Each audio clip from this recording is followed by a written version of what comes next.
जामपुर नामक एक गांव में बिपिन और अजय नाम के दो दोस्त रहते थे। ये दोनों गांव के लड़कियों को तंग करते थे और सारा दिन आवारागिरी करते थे। सही कहा यार, गांव में घूमते घूमते मैं भी ऊब चुका हूँ। मेरे मामा जी का एक गेस्ट हाउस है, वही जाकर मजे करते हैं। चलो। ऐसा बोलकर दोनों दारू खरीदकर हाईवे पे बाइक पर जाने लगे। उलाला उलाला उलाला उलाला। इतने में गेस्ट हाउस आ गया। दोनों गेस्ट हाउस के अंदर चले गए।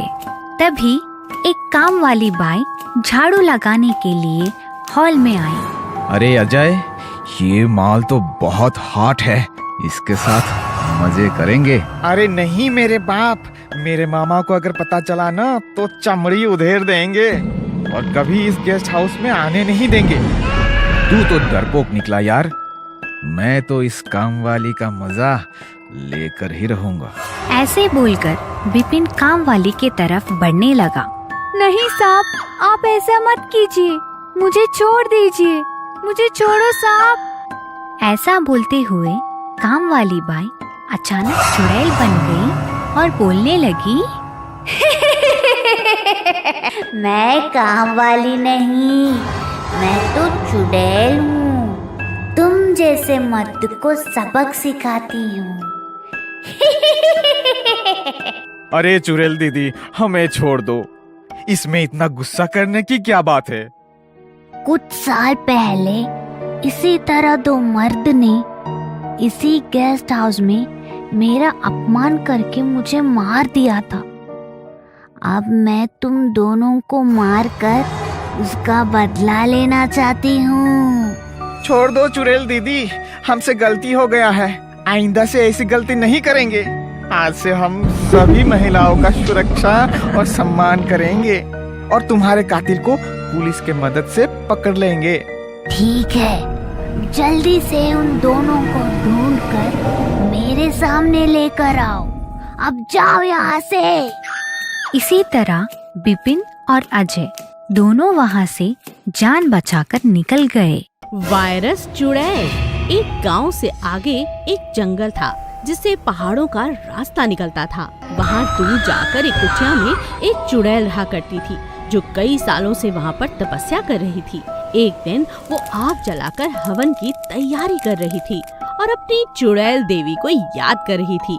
उसका इतना प्रकोप था कि कोई भी चुड़ैल उससे कुछ भी मांगती तो उसे अपनी तपस्या का फल जरूर मिलता और आंखों से पानी की जगह खून बहाती जा रही थी। उसकी ये तपस्या देखकर डायन चुड़ैल प्रकट होती हैं। क्या चाहती हो तुम मेरी बच्ची?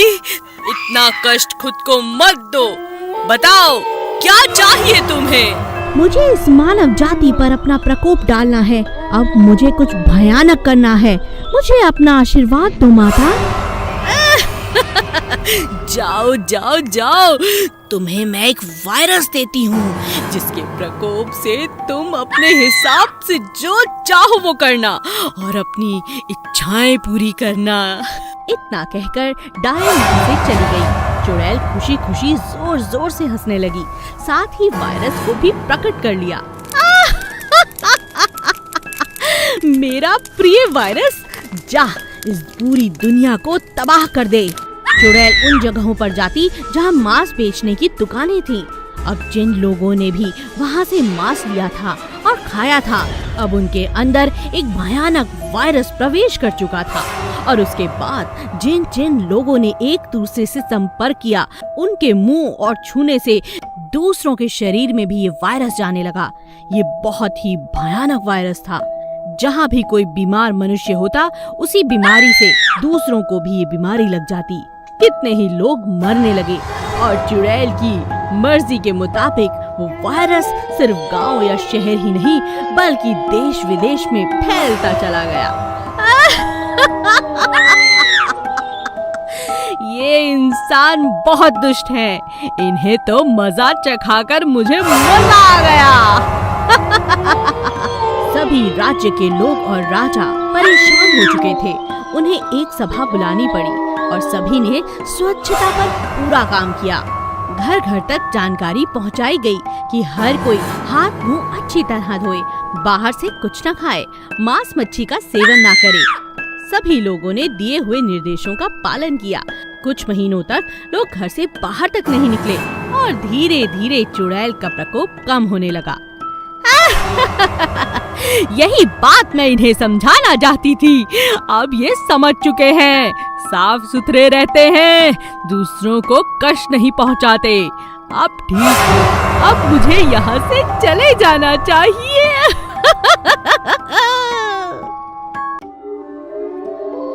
शांति नगर के एक गांव में एक चुड़ैल ने सबका जीना हराम कर रखा था। वो हर 2 दिन के बाद गांव में आती और घर के बाहर दरवाजे पर खड़ी होकर आवाज लगाती। क्या मैं अंदर आ जाऊं? जो लोग डर जाते और बड़बड़ाने लगते या पूछते, कौन है दरवाजे पर? ऐसा पूछने वालों को वो अपने साथ लेकर चली जाती। उसी गांव में आशा अपने सास, ससुर और ननद के साथ रहती थी। आशा की सास और ननद घर का सारा काम उससे करवाते और खुद आराम करते। अरे ओ आशा, कहाँ मर गई? सारा दिन कपड़े ही धोती रहेगी या खाना भी पकाएगी? बस माँ जी, अभी आई। आशा फटाफट खाना बनाती है और परोसती है। माँ पता है, कल ज्योति के चाचा ने दरवाजा खोल दिया तो चुड़ैल उन्हें भी अपने साथ ले गई। क्या कहा? चुड़ैल? हे भगवान! देख बेटी, तू अपना ख्याल रखना और गलती से भी दरवाजा मत खोलना। अगर कभी चुड़ैल हमारे घर आई भी तो ये आशा जाएगी उसके साथ, क्योंकि यही तो दरवाजा खोलती है। जा, अब तू फटाफट दरवाजे पर लिख कर आ जा कि हम घर पर नहीं है। चुड़ैल, तुम कल आना। आशा की ननद आशा को बिल्कुल पसंद नहीं करती थी। उसने जानबूझकर दरवाजे पे लिख दिया, चुड़ैल आज आ जाना, और चुपचाप आकर खाना खाने लगी। खाने के बाद सब सो जाते हैं, चुड़ैल नहीं आती। आशा की ननद सुमन सोचती है, मैंने तो चुड़ैल को आने के लिए कहा था, दिन चढ़ने वाला है, चुड़ैल तो आई ही नहीं, जाकर देखती हूँ। सुमन जैसे ही दरवाजा खोलती है, सामने चुड़ैल को पाती है। चुड़ैल उसे अपने दांतों में दबोच लेती है। सुमन चिल्लाने लगती है, बचाओ बचाओ, भाभी बचाओ। आशा दौड़ती हुई आती है। आशा की सास और बेटा भी जाग जाते हैं। आशा बिना डरे चुड़ैल को दबोच लेती है। छोड़ो छोड़ो सुमन को, छोड़ो। आशा बहुत समझदार थी। वो जानती थी कि केवल अंधेरा होने तक ही चुड़ैल किसी को अपने बस में रख सकती है और सूरज की पहली किरण पड़ते ही उसकी शक्तियां कमजोर पड़ जाती हैं। इसलिए उसने चुड़ैल को दबोच कर रखा और कुछ ही देर में दिन निकल आया। तब चुड़ैल चिल्लाने लगी और सुमन को छोड़कर वहां से भाग गई। ये क्या था? तुम ठीक तो हो? मुझे माफ कर दो भाभी, मैं इन सब की जिम्मेदार हूँ। मैं आपको गलत समझती थी, मुझे माफ कर दो। सुमन सारी बात घर वालों को बताती है। सभी आशा को खूब प्यार और सम्मान देते हैं और हर रात दरवाजे पर लिखकर सो जाते हैं, चुड़ैल आज हम घर पर नहीं, कल आना। लालची चुड़ैल। सकलपुर गांव में एक भयानक चुड़ैल का साया था। वो रोज गांव में आती और किसी ना किसी को उठाकर अपने साथ ले जाती। गांव के बाहर एक घना जंगल था जहां वो रहती थी। अपने शिकार को भी वो वहीं जाकर खाती थी। गांव वाले बहुत परेशान थे। वो किसी भी तरह उससे पीछा छुड़ाना चाहते थे, इसलिए उन्होंने एक सभा बुलाई। कल वो मेरी बकरी उठाकर ले गई और परसों वो मेरी दादी को उठाकर ले गई। हमें कुछ करना चाहिए, नहीं तो कोई नहीं बचेगा गांव में। ये चुड़ैल एक एक करके हम सबको खा जाएगी। हमें चुड़ैल का सामना करना होगा, कोई हल निकालना होगा। गांव वालों ने एक उपाय निकाला और सोचा कि आज रात वो चुड़ैल के सामने प्रस्ताव रखेंगे कि वो रोज रोज गांव में ना आया करे। हम हर रोज एक जानवर जंगल तक पहुंचा दिया करेंगे। अरे वाह, आज तो गांव वाले मेरे स्वागत में खड़े हैं। चुड़ैल जी, हम आपके सामने प्रस्ताव लेकर आए हैं। कृपया शांत हो जाइए और हमारी बात ध्यान से सुनिए। प्रस्ताव? कैसा प्रस्ताव? जल्दी बताओ, मुझे बहुत भूख लगी है। ऐसा ना हो यहाँ कोई जिंदा ना बचे और तुम सबको खा जाऊं। गांव वालों ने सारी बात चुड़ैल से कही। ठीक है, कल से मेरे पास तक रोज एक जीव जिंदा पहुंच जाना चाहिए। याद रखना, ज्यादा होशियारी की तो पूरे गांव को तहस नहस कर दूंगी। चुड़ैल के जाने के बाद गांव का एक बुजुर्ग पास खड़े जुगनू को कहता है, बेटा जुगनू, कल चुड़ैल का भोजन तुम लेकर जाना, आज हम शरद को भेज देते हैं। जुगनू गर्दन हिलाकर हामी तो भर देता है, लेकिन वो इस उपाय से खुश नहीं था। वो तो पूरे गांव को इस मुसीबत से निकालना चाहता था। पूरी रात और पूरा दिन जुगनू ने बहुत सोचा और फिर खाली हाथ चल पड़ा जंगल की तरफ। उसे देख गांव के लोग हैरान थे।